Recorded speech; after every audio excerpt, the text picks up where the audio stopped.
जय गुरुदेव। आज का चैप्टर निकालते हैं। देखते हैं क्या निकलता है।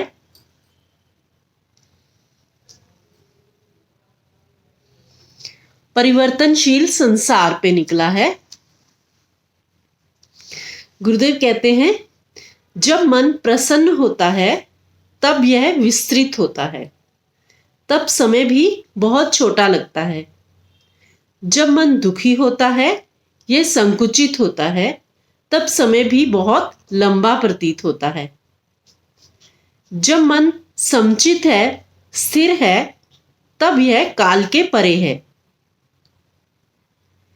इन दोनों विपरीत स्थितियों से बचने के लिए कई व्यक्ति श्राप या निद्रा का सहारा लेते हैं, परंतु जब मन जड़ या बेसुध होता है तब यह अपनी ही अनुभूति नहीं कर सकता। समाधि ही असल शांति है, जो मन और समय के परे है। जैसे मन समय को अनुभव करता है, वैसे ही इस क्षण का भी अपना एक मन है, एक विराट मन जिसमें व्यवस्था करने की अपरिमित और असीम योग्यता है। एक विचार और कुछ नहीं, समय के इस क्षण में एक तरंग है, और समाधि के कुछ ही पल मन को ऊर्जा से भर देते हैं। निद्रावस्था के पहले और जिस पल तुम नींद से जागते हो, सचेतनता कि उन धूमिल क्षणों में समय के परे जाने का अनुभव करो।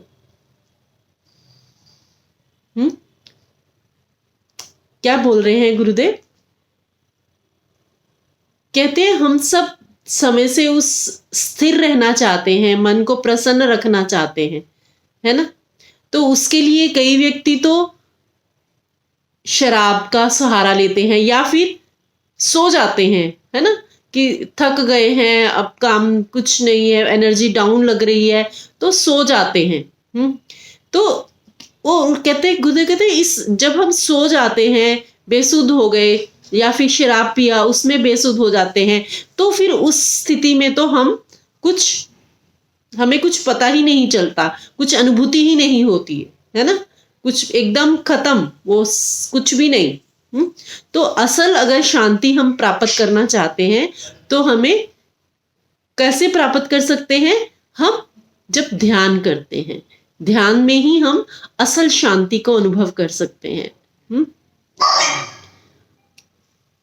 मन समय को अनुभव कर, जैसे मन समय को अनुभव करता है, वैसे ही उस क्षण में भी एक अपना मन होता है। मतलब उस पल में भी एक मन है, पल में भी कुछ वाइब्रेशंस हैं। उस वाइब्रेशंस के थ्रू हमें जो भी पता लगता है ना, जो भी विचार उठते हैं उस टाइम, वो एक तरंग ही है। विचार भी तो एक तरंग ही है। तो उस टाइम हमें वैसा अनुभव होता है। पर जब हम ध्यान करते हैं, एकदम समाधि की अवस्था में तक चले जाते हैं, तो उन क्षणों में ही मन जो है एकदम ऊर्जा से भर जाता है, प्रसन्न हो जाता है मन। उत्साह में हम उत्साहित हो जाते हैं एकदम। और निद्रा में कहते हैं ये स्थिति कब होती है? ये स्थिति होती है जब हम सो रहे होते हैं, जब हम सोते हैं, मतलब ना हम सोए हुए हैं और ना ही हम पूरी तरह जागे हैं, है ना। जब सुबह सुबह एकदम से नींद खुल भी रही होती है, थोड़ी सी नींद में भी होते हैं हम, वो जो पल होते हैं, उस स्थिति में जब हम महसूस कर सकते हैं, उस गहराई को हम अनुभव कर सकते हैं। आगे कहते हैं, जीवन साकार व निराकार का मिश्रण है। भावनाओं का कोई आकार नहीं, परंतु उनकी अभिव्यक्ति साकार होती है। आत्मा का कोई रूप नहीं, परंतु उसका निवास साकार में है ना। जीवन तो दोनों का मिश्रण है, साकार भी है और निराकार भी है ना। हमारी भावनाएं, हमारे विचार, इनका कोई आकार नहीं है, पर इनकी जब अभिव्यक्ति करते हैं हम तो वो साकार रूप में होती है। कुछ ना कुछ हमें करना, हमें उसको, अगर हमें देखो किसी से प्रेम महसूस होता है तो हम उसको अभिव्यक्त कैसे करते हैं, कुछ ना कुछ चीज के द्वारा, है ना, कुछ चीज के द्वारा हम वो, मतलब वो साकार रूप लेता है। हाँ, पर भावना तो निराकार है। तो इसी तरह आत्मा का भी कहते, आत्मा का भी कोई रूप नहीं है ना, पर उसका निवास मतलब हम है तो हमारे भीतर ही, उसका रूप नहीं है। पर उसका जो निवास है, मतलब ये जो शरीर है ये ही साकार रूप है। आगे कहते हैं, इसी तरह ज्ञान और कृपा का भी कोई रूप नहीं, लेकिन उनकी अभिव्यक्ति किसी रूप द्वारा ही की जाती है। निराकार को हटा देने से तुम जड़ बनते हो, सांसारिक और संदेहशील। आकार को छोड़ देने से तुम एक भ्रमित, तपस्वी, अत्यधिक सपने देखने वाले या भावनात्मक रूप से विक्षिप्त व्यक्ति बन जाते हो। क्या बोल रहे हैं इसमें? कहते कृपा और ज्ञान वो भी तो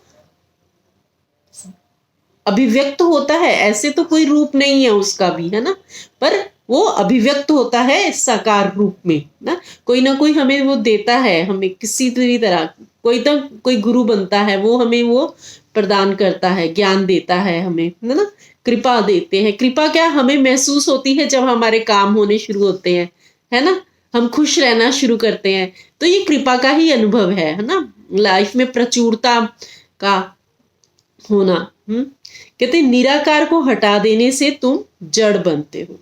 उस निराकार को नहीं भूलना, है ना, क्योंकि ईश्वर क्या है? निराकार है। आत्मा है, आत्मा क्या है? निराकार है। उसको नहीं भूलना। उसको जब हम भुला देते हैं, उसको हटा देते हैं, तो फिर हम जड़ बन जाते हैं। मतलब भगवान को भूल गए तो बिल्कुल संसारिक ही बन गए, तो फिर मन में संदेह उत्पन्न होते हैं, प्रेम खत्म हो जाता है मन से। और कहते आकार को छोड़ देने से, अगर आकार ही छोड़ देते हैं तो हम एक भ्रमित तपस्वी बनते हैं, अत्यधिक सपने देखने वाले या भावनात्मक रूप से विक्षिप्त व्यक्ति बन जाते हैं। तो वो उसमें भी बहुत ज्यादा निराकार में भी नहीं खो जाना है ना, निराकार में भी खो गए तब भी गड़बड़ है, और बिल्कुल निराकार को भूल ही जाना वो भी गड़बड़ है।